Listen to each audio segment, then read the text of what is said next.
Bismillahirrahmanirrahim. Alhamdulillahalamin wassalatu wassalamu ala sayyidina Muhammadin wa ala alihi wa sahbihi ajma'in. Subhanaka la ilma lana illa ma 'allamtana innaka antal alimul hakim. Allahumma 'allimna 'uluman tanfa'una wanfa'na bima 'allamtana bi rahmatika ya arhamar rahimin. Wa qala ta'ala fil Qur'anil 'azim wa la yazalu mukhtalifin. Bapak Ibu, saudara-saudari jamaah salat zuhur Masjid Baitul Tasyakur Bea Cukai yang dirahmati Allah. Alhamdulillah pada hari yang ke-23 ya. Ya, 23 hari ini. Ya, kalau kurang bilang Pak, nanti terlambat ayahnya. 24 misalnya. 23 ya hari ini. Kita alhamdulillah masih Allah berikan nikmat yang cukup banyak, kesempatan, kesehatan, dan ini nikmat yang sulit kita nilai dengan ukuran materi. Betapa banyak manusia yang ingin membeli kesehatan, tapi kalau sudah sakit ya harus ikhtiar berobat juga. Tak bisa langsung dibeli, langsung sehat, gitu. Tak bisa. Karena kesempatan mau dibeli susah juga. Ya. Apalagi nikmat tertinggi yaitu iman. Jadi hal-hal yang seperti ini kadang-kadang mohon maaf kepada kita luput dalam penghitungan kita, bahwa ada nikmat-nikmat yang bisa kita beli dengan nilai, tapi banyak nikmat yang tak bisa kita beli dengan nilai. Termasuk silaturahim ini, kita jumpa, kasih sayang, itu tidak bisa dibeli. Mohon maaf, badan orang bisa dibeli, tapi kasih sayang tidak bisa, perhatiannya tidak bisa. Makanya butuh terus silaturahim kita bertemu. Dan saya ini karena jarang ke sini, setahun sekali pula diundang, sesak saya ke sana tadi. Masuk pintu tol ditimbang mobil tadi. Jadi kata yang penjaga pintu itu, Pak salah masuk Pak dari sana. Oh ya, saya lupa ya. Karena tahun yang lalu saya ke sini, ini baru ke sini lagi. Nah, hari ini kepada Bapak Ibu mohon maaf ini melalui Saudara Taufan ya. Materi kita ini Pak, materi 1 semester ini minimal. Ya. Perbandingan madhab ini kan, perbandingan pemikiran. 1 semester 2 SKS, sekarang 1 SKS 1 pertemuan, nah, gitu. Jadi dia 16 pertemuan 2 SKS biasanya. Ini 1 SKS 1 pertemuan. Wah, ini hebat ini ya, Masya Allah, super instan. Mudah-mudahan sekedar informasi sederhana bisa kita mengambil pemahaman nanti. Yang mana pemahaman ini tidak lain adalah bagaimana kita bisa menunjukkan sikap moderat, tidak menang sendiri, tidak mentang-mentang kita sudah belajar 1-2 dalil lalu dalil orang salah, kan gitu kira-kira. Itu yang ditargetkan dari pertemuan ini. Nah, judul yang disampaikan oleh moderator tadi atau pembawa acara tadi itu bagaimana sikap terhadap perbedaan pendapat. Ini saya poles sedikit judulnya supaya nampak akademis. Etika berbeda madhab. Karena supaya nampak akademiknya ada madhabnya ya. Dalam kurung pendapat dalam fikih ibadah. Nah, ini kepada kita saya ingin awali ya, bahwa yang ada jaminan secara syar'i itu bukan madhab, itu dulu. Ini hadis ini paling tidak kalaupun kita tidak hafal pernah dengar atau pernah baca. Taraktu fikum amrayni, kata Rasulullah. Kutinggalkan kepada kalian 2 hal. Wa in tamassaktum bihima lan tadillu abada. Kalau kalian pegang 2 itu, pasti kalian akan selamat. Pasti kalian tidak akan pernah sesat. Pasti itu. Itu yang ada garansi. Itu maksud tuhimah. Lan tadillu abada. Apa itu? Al-Quran wa sunnatan Nabi. Al-Quran dan sunnah Nabi. Hanya saja memang bahasa yang sederhana ini ketika aplikasinya tidak sederhana. Bagaimana kita memahami Al-Quran kalau tidak melalui guru-guru kita? bagaimana kita memahami maksud hadis kalau tidak melalui jalur guru-guru kita. Guru-guru kita juga mencari jalur ke atas, akhirnya bertemulah pada imam madhab. Kira-kira begitu ini. Ya, karena tidak bisa kita dapat teks satu hadis lalu ya kita pahami sendiri hadis itu, kita terjemahkan sendiri, kita tafsirkan sendiri, kita pahami sendiri. Nah, ini nanti khawatirnya pemahaman kita tidak sesuai dengan apa yang dikehendaki oleh pemilik teks. Ya, dalam hal ini kalau hadis tentunya Rasulullah SAW. Untuk itulah perlu kajian-kajian yang seperti ini kita berdiskusi. Ya.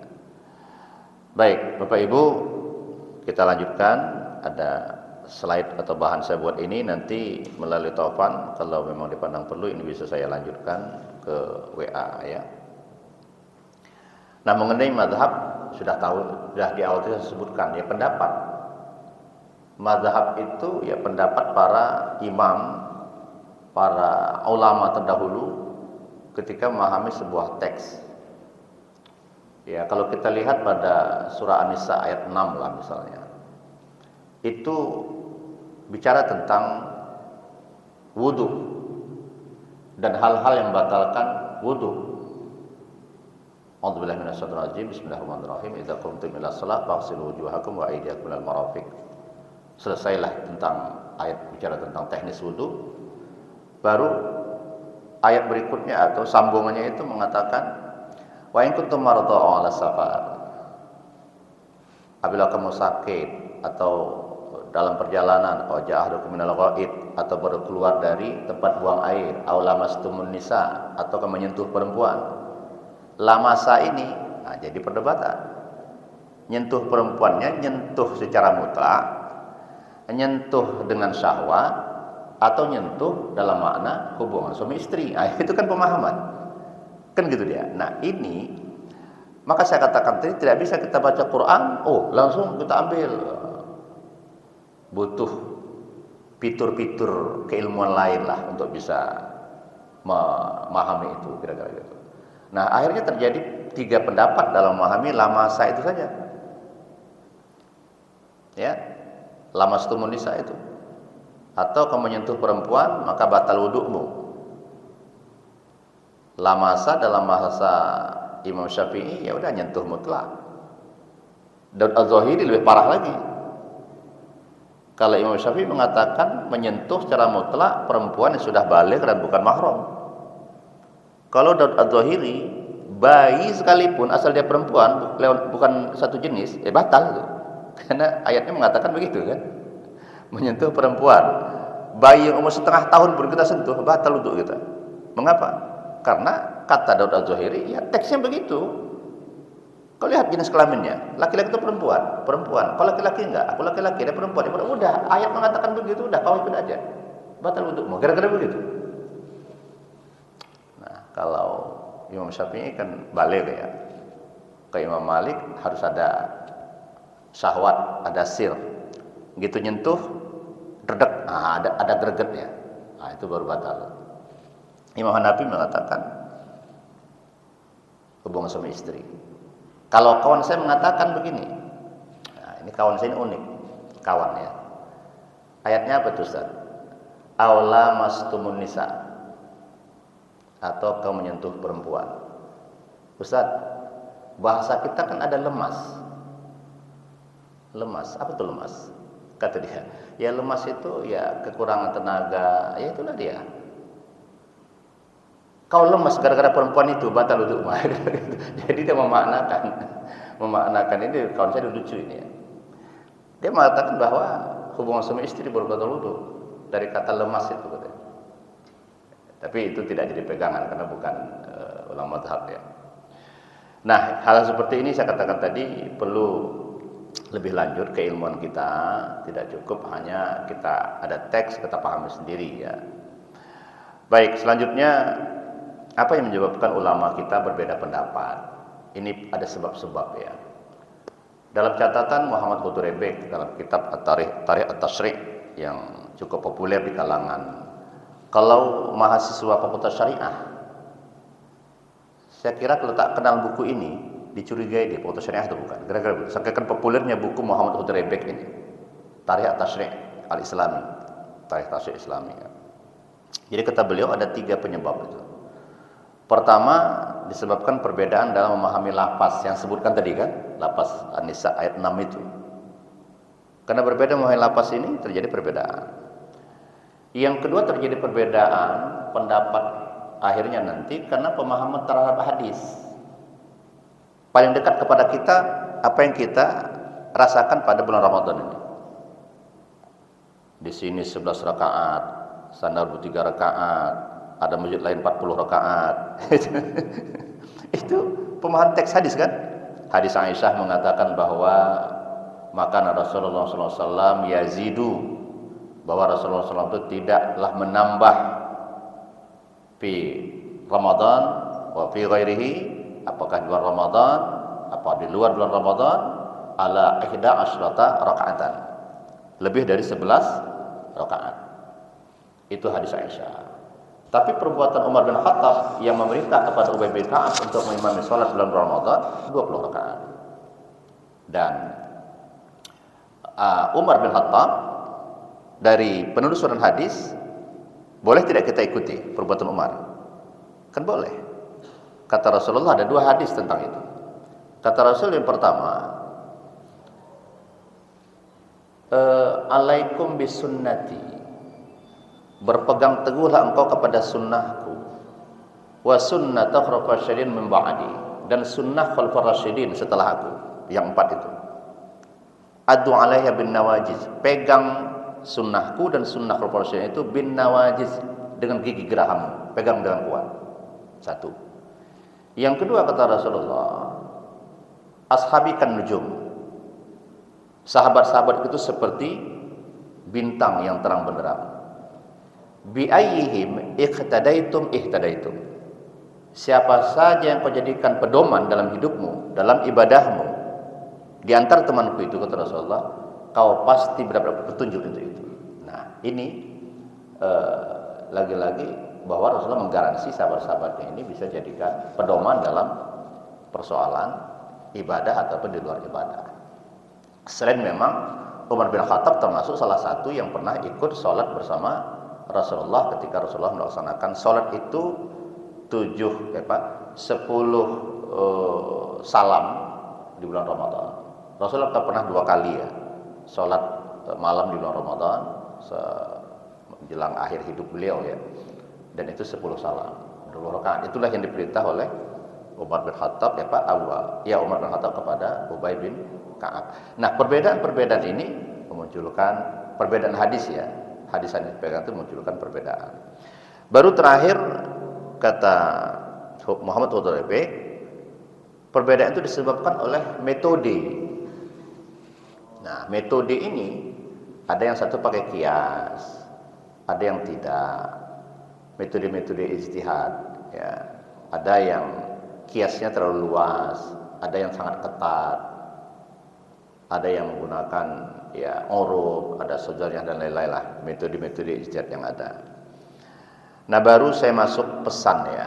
Ini pesan imam mazhab yang 4 ini, saya ambil 4. Sebenarnya ulama-ulama mazhab itu cukup banyak ya. Auza'i termasuk, An-Nakhai termasuk. Ini 4 ini. Apa kata Imam Abu Hanifah? Kata Imam Abu Hanifah, la yakhlu ahadan ay yaqula biqaulina hatta ya'lama min ayyi qulna. Imam Abu Hanifah mengatakan, tidak halal bagi seseorang berpegang kepada pendapat kami sehingga dia tahu dari mana kami mengambil pendapat itu. Tak halal. Artinya apa? Ketika kita ingin mengikuti ulama mazhab ini, tidak bisa kita taklid buta saja. Kita harus tahu juga kita dalil yang mereka gunakan. Imam Malik juga sama. Innama ana basyar ukhti wa usib fanzuru fi qawli fa kana ma khalafa kitab wa sunnah fatrukuhu. Aku ini hanya manusia biasa, kata Imam Malik. Aku bisa benar, aku bisa salah. Ya. Maka telitilah pendapatku. Segala sesuatu pendapatku yang menyimpang dari hadis, maka silahkan tinggalkan, kata Imam Malik. Imam Syafi'i pun mengatakan seperti itu, ya. Kata Imam Syafi'i, Idza wajadtum fi kitabi khilaf sunnah, apabila kalian mendapatkan pada tulisan-tulisanku, pada pendapat-pendapatku yang berbeda dengan hadis, maka kata beliau, da'u ma qultu, maka tinggalkan apa yang kukatakan, kembali kepada hadis. Dalam teks yang lain Imam Syafi'i mengatakan ya sahih hadis bahwa mazhabi. Kalau betul-betul itu hadis dan berbeda dengan pendapatku, itulah mazhabku. Imam Hambali mengatakan, qala Ahmad aidan la taqliduni, janganlah kalian bertaklid atau mengikut kepadaku tanpa melihat dalilku. Termasuk juga Malikan wa Tsauri, begitu juga mengikut Malik, mengikut Tsauri, Auza'i, jangan. Wa khudz min haitsu akhadhu, tapi ambillah, peganglah dalil-dalil yang mereka jadikan pegangan. Jadi tidak dibenarkan kita taklid buta begitu saja dalam, apalagi dalam hal ibadah ini. Nah, kepada kita sangat penting ya bagi kita memahami apa yang Allah perintahkan, wala taqfu ma la salaka bihi ilmun. Jangan kalian pernah mengikuti segala sesuatu yang kalian tidak punya ilmu tentang itu. Makanya belajar itu sangat penting. Kenapa? Inna sam'a wal basara wal fuada kullu ulaika kana mas'ula. Karena sam'a, pendengaran kita, wal basar, pandangan kita, wal fuada, hati kita, semuanya akan bertanggung jawab terhadap apa yang kita lakukan. Jadi boleh jadi kita bisa sholat ya, kita bisa sholat, sempurna sholat kita. Tapi kita sholat dengan sempurna itu kenapa? Karena memang kita lihat orang tua kita, sejak kita umur masih 2-3 tahun kita ikuti terus menerus, menjadi kebiasaan. Betul, memang ibadah kita tidak ada yang salah, baca Fatihah kita lancar. Kenapa? Kita dengar ayah kita baca begitu, kita baca begitu. Tapi lagi-lagi ini bukan didasari ilmu. Yang benar itu ada dasar ilmu. Karena ibadah kita diterima Allah itu 2 syaratnya. Pertama sesuai dalil, yang 2 ikhlas. Sesuai dalil kan harus ada ilmu. Bagaimana kita mengatakan sesuai dalil? Apa dalilnya? Oh iya ya, itu berarti tidak benar juga, tak berilmu juga. Nah, kita lanjut sedikit lagi. Saya ingin mencontohkan, ada 2 contoh saya buat di sini dalam bidang ibadah. Ada 4 contoh bidang ibadah. 1 terkait nanti dengan perbedaan tentang dalil yang digunakan, 1 lagi tentang metode. Nah, judul berikut ini dari subjudul di atas ini saya buat, etika berbeda pendapat dalam ibadah. Apa etika kita? Yang pertama ya tentu toleransi. Toleransi dalam arti kita jangan mudah menyalahkan orang ketika tidak sama dengan kita, dan orang pun jangan memaksakan apa yang dipahaminya kepada kita. Sebagai gambaran begini, saya pertama sekali haji itu tahun 2010. Pertama sekali saya haji 2010. Saya tidak jauh dari Ka'bah itu. Ya, antara saya dan Ka'bah itu paling 15 meter lah ya. Saya sholat menghadap Ka'bah sesuai apa yang kita yakini. Fawalli wajhaka syatrul Masjidil Haram. Maka hadapkanlah wajahmu ke Masjidil Haram. Kalau kita di dalam Masjidil Haram ya Ka'bah lah kiblat kita. Tiba-tiba tepat di depan saya melintaslah orang kulit hitam. Nah, karena memang sudah sempit tempat itu. Kalau dia menghadap ke Ka'bah, dia tidak bisa sholat. Dia menghadap ke sana, ke sebelah kanan saya ini. Ini kan Masjidil Haram itu, dalam ini. Dia sholat di depan saya, menghadapnya ke sana. Lalu saya kata, kebetulan perempuan ini, kebetulan perempuan. Ya Umi, al-khata' ya Umi, akiblah hunak. Kiblat itu di situ ya Umi. Dia diam saja. Wallahu a'lam apakah dia tahu bahasa itu atau tidak. Yang jelas dia diam dan terus dia sholat 2 rakaat. Setelah dia sholat 2 rakaat, langsung dia cabut. Ini anak Medan satu ini ribut kali pikir hatinya kan. Saya tetap mengatakan khata ya Umi, khata kiblat hunak ya Umi, Ka'bah hunak, laisa hunak. Lalu setelah berlalu waktu saya kembali ke Medan, saya tidak ada teringat lagi tentang kasus itu, sudahlah. Saya pikir ini orang bodoh baru tidak punya ilmu datang ke Mekah. Kira-kira begitulah dalam hati saya. tetap menyalahkan Umi itu tadi. Ini orang bodoh ini. Mau beribadah ke Mekah tapi tak punya ilmu. Tetap itu hati saya. Sampai akhirnya saya di Medan ini, saya buka-buka kitab lagi. Terbacalah saya dalam kitab Al-Fiqh Al-Islami wa Adilatuhu karya Wahbah Az-Zuhaili. Ternyata kalimat fawalli wajhaka syatrul Masjidil Haram, maka hadapkanlah wajahmu ke Masjidil Haram. Dalam mazhab Hanafi, kalau sudah kita di dalam Masjidil Haram itu boleh menghadap kemana pun. Sama dengan kita sholat di dalam Ka'bah. Ada rezeki kita dalam Ka'bah ya kan? Pergi kita ke sana, bilang MBS, Pak MBS gitu. Aku mau sholat di dalam Ka'bah itu. Kalau kita sholat di dalam Ka'bah, kemana kiblat kita? Silahkan saja. Mau ke sudut yang sini, ke sudut ini, ke sudut ini, kiblat kemana pun boleh. Ketika sholat dalam Ka'bah. Nah, Imam Hanafi mengatakan, kalau sholat dalam Ka'bah bisa seperti itu, maka kalimat fawalli wajhaka syatrul Masjidil Haram, ketika kita sudah dalam masjid, silakan mau hadap tiang sini, mau ke sini, gitu. Itu saya baca setelah lama Pak kembali ke Medan, dan saya tidak ingat lagi kasus itu. Betul-betul saya tidak ingat. Baru setelah terbaca itu teringatlah saya dengan Umi yang kulit hitam yang saya katakan bodoh tadi. Istighfar saya Pak. Astagfirullah. Ternyata aku yang bodoh, bukan dia yang bodoh. Dia orang kulit hitam bermadhab Hanafi, Maroko, Maliki, kebanyakan Maliki memang. Tapi Hanafi itu dari mulai Turki, itu Turki rata-rata Hanafi itu. Daerah-daerah gugusan itu rata-rata Hanafi. Afrika sebagian Hanafi, sebagian Maliki. Mesir nanti sebagian Maliki, sebagian Syafi'i. Nah, ternyata kasus yang saya temukan tadi menjadi inspirasi pada saya secara pribadi ya. Ternyata begitu luas keilmuan Islam. Banyak yang harus kita pahami kalau begitu. Nah, jadi itu gambarannya.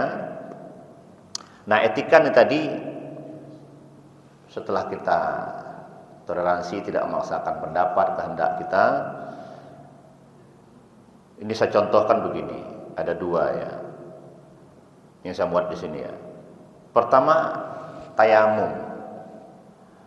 Bagi kita Indonesia, tayamum itu kekuatannya kan untuk membolehkan ibadah, bukan mengangkat hadas seperti wudhu kan.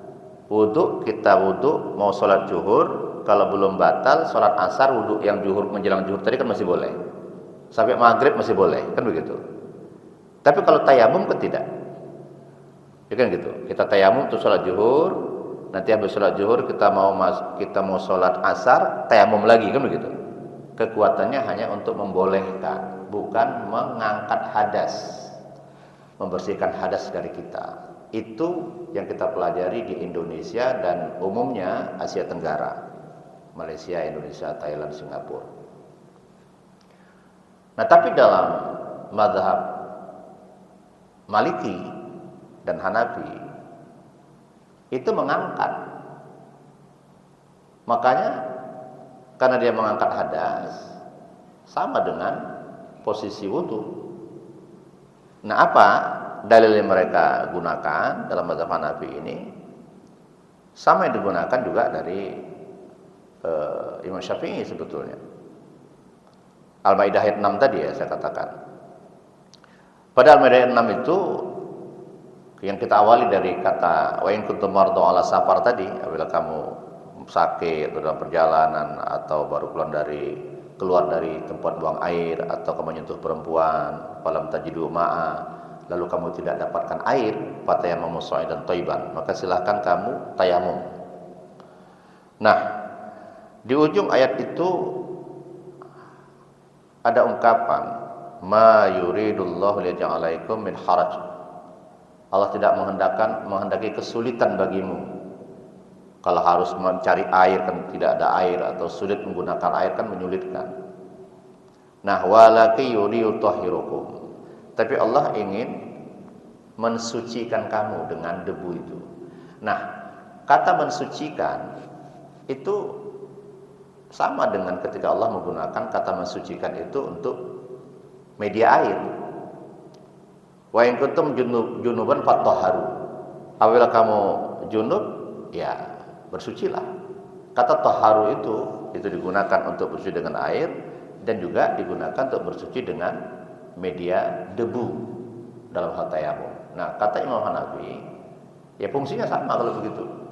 Karena fungsinya sama, maka sama-sama bisa mengangkat hadas.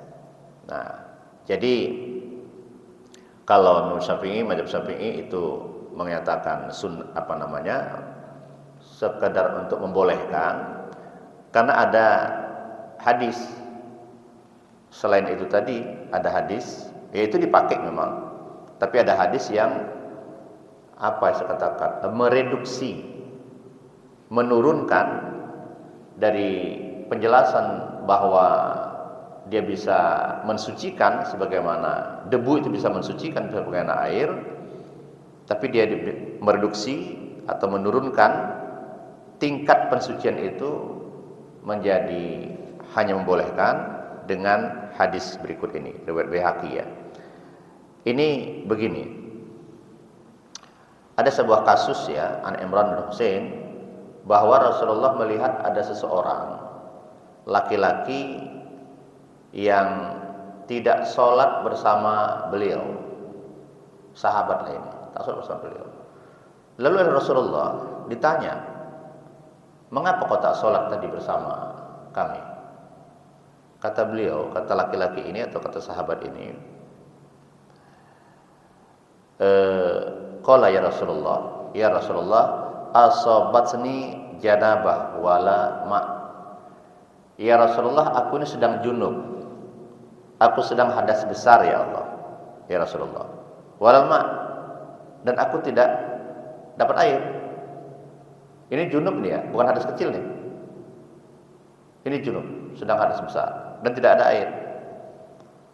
Kata Nabi, alaika bis-sa'id at-thayyib fa innahu yakfika. Gunakan saja debu yang bersih dan itu cukup untukmu. Itu dia. Sampai di situ tidak ada masalah dengan mazhab Hanafi yang menyatakan bahwa debu mensucikan seseorang dari hadas sebagaimana air. Tapi ada lanjutannya. Falamma wajadul mar'ah al-musyrikah baina majadaitain mimma'in qalin nas. Namun dalam perjalanan berikutnya ternyata rombongan ini bertemu dengan seorang perempuan musyrik yang memiliki air. Nah, mereka peroleh air itu tidak diceritakan di sini apa perolehnya dengan diminta atau dibeli atau bagaimana, tidak ada dalam hadis ini. Tapi jelas mereka mendapatkan air dari perempuan musyrik. Kata Rasul kepada sahabatnya, "Ishrabu wastaqu." Ya, silakanlah minum. Jadi mereka sudah kehausan, Rasulullah mengatakan kepada sahabatnya, silakan minum. Lalu dia berikan sebagian air itu kepada laki-laki yang tadi junub tuh. Wa atal ladzi asabat janabah ina min ma'in faqal. Lalu Rasulullah memberikan kepada laki-laki yang junub tadi, yang tak bisa tidak ikut sholat karena menyatakan junub, setimba air. Idhab faghrifhu alaika. Kata Rasul, dah pergi ke sana, kau gunakan air ini, bersihkan junubmu. Gitu dia. Nah, berdasarkan hadis ini, Imam Syafi'i mengatakan kalau begitu, yang tadi Rasul mengatakan alaika bisaitoid, cukuplah bagimu gunakan debu yang bersih dan itu memadai untukmu, cukup, yakfika, itu selesai dah itu. Karena disambung dengan praktek Rasul, kan gitu ya kan. Ini kan begini jadinya, ada cerita perintah, ada cerita ucapan, ada lagi cerita tentang perbuatan. Nah, itu dia. Kalau sampai diperintah, selesai sudah ini, bahwa debu bisa mensucikan sebagaimana air. Tapi ternyata perintah Rasul ini diiringi Rasul dengan perbuatan. Ini jadi masalah lagi. muncul kasus baru jadi.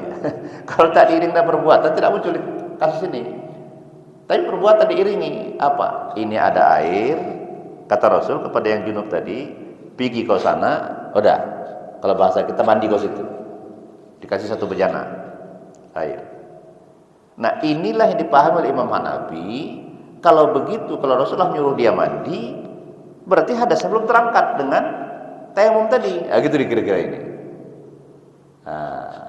Nah, hadis yang ini tidak dipakai oleh Imam Hanafi. Karena hadis terpisah cukup sampai kalimat yakfika. Kau gunakan debu yang bersih dan itu cukup bagimu. Selesai. Titik hadis itu. Hadis yang lain menyambung kisah Rasul menyuruh sahabat untuk mandi yang tadi sudah dinyatakan cukup pakai debu saja. Nah, ini dia ya. Baik. Ini dulu pun kisah lebih awal dari ini sudah ada ini. Itu perjalanan sahabat-sahabat juga. Ya. Ini tidak ada Rasul di situ, tidak ada Rasul. Serombongan sahabat ini berjalan mengadakan safar. Lalu dalam safar itu tidak ada air, mereka juga tidak menemukan air untuk bisa thaharah, untuk bisa wudu. Karena tidak ada air, lalu rombongan ini semuanya tayamum, sholat. Tidak diceritakan nama di situ sholat zuhur atau sholat asar, tapi sholat siang. Nah, setelah sholat, mereka lanjutkan perjalanan. Dalam perjalanan itu mereka menemukan air. Sedangkan waktu sholat yang mereka lakukan tadi masih ada penghujungnya, penghujung waktu. Ini kan waktu sholat itu kan panjang ya. Tadi mereka tayamum tadi di awal waktu. Setelah sholat mereka jalan. Di penghujung waktu mereka jumpa air. Nah, sahabat-sahabat ketika itu berargumentasi. Nah, tadi sholat kita tuh batal tuh. Mengapa? Udah ada air. Waktu sholat masih ada. Gitulah. Kata yang satu, enggak lah, kita udah sholat, udah sah itu. Sampai di Madinah diceritakan kisah ini. Ya Rasulullah, kami tadi begini. Bagaimana Rasulullah? Kata Rasul, yang telah melaksanakan sholat dengan tayamum, falahu ajrun, dia dapat satu pahala. Yang mengulangi sholatnya dengan air, wudu, falahu ajroni, dapat 2 pahala, dua-dua betul. Indah nggak itu? Mengapa? Yang pertama dapat 1 pahala, karena dia melakukan sholat itu dalam keadaan sudah dibolehkan, kan begitu? Waktu sholat sudah masuk, air tidak ada. Pertanyaannya boleh tidak tayamum? Kan boleh. Ketika hukum sudah membolehkan, maka tidak ada lagi peluang untuk disalahkan. Kecuali tidak dibolehkan, itu lain cerita. Karena kalau sudah dibolehkan sah itu. Cuma yang satu ini tadi mengulang karena kegalauan hatinya, jangan-jangan salah tadi itu, jangan-jangan batal. Rasul bilang, untuk kamu dapat 2 pahala. Yang tadi udah betul, ya, tadi betul. Malah Rasul bilang dalam teks hadis itu, asab Yusuf, ya. Yang tadi sudah sholat menggunakan tayamum, sudah betul lah dia itu. Kira-kira begitu bahasa Rasul. Dan dapat 1 pahala. Baik, ini lanjut sedikit lagi. Baca Fatihah. Dalam mazhab Syafi'i baca Fatihah itu kan wajib. Tiap sholat kita kan. Bagi makmum kan wajib itu. Mau imamnya baca jahar, sholat maghrib isya subuh, ataupun sholat kita tadi imamnya baca sir Fatihahnya, makmum ini kata Imam Syafi'i wajib baca Fatihah. Kalau Imam Hanafi, Maliki tidak baca Fatihah lagi, ya kan?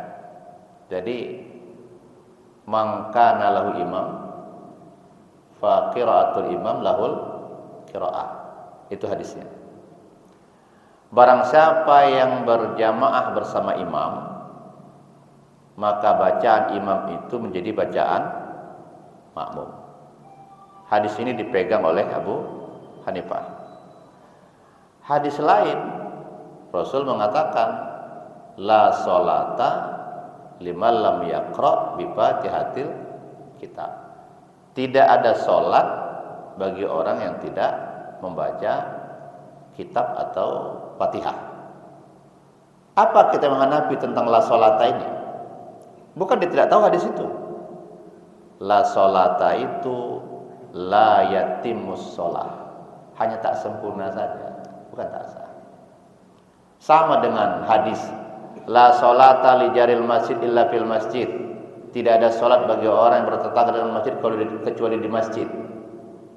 Dia bertetangga dengan masjid lalu sholat di rumahnya. Pertanyaan kita, sah tidak sholatnya? Sah, cuma la yatimmu, tidak sempurna. Gitulah. Sama dengan argumentasi Imam Hanafi yang mengatakan boleh nikah tanpa wali. Kenapa? Teks hadisnya la nikaha illa bi waliyin wa syahidil adlin. Tidak ada nikah kecuali dengan adanya wali dan 2 orang saksi yang adil.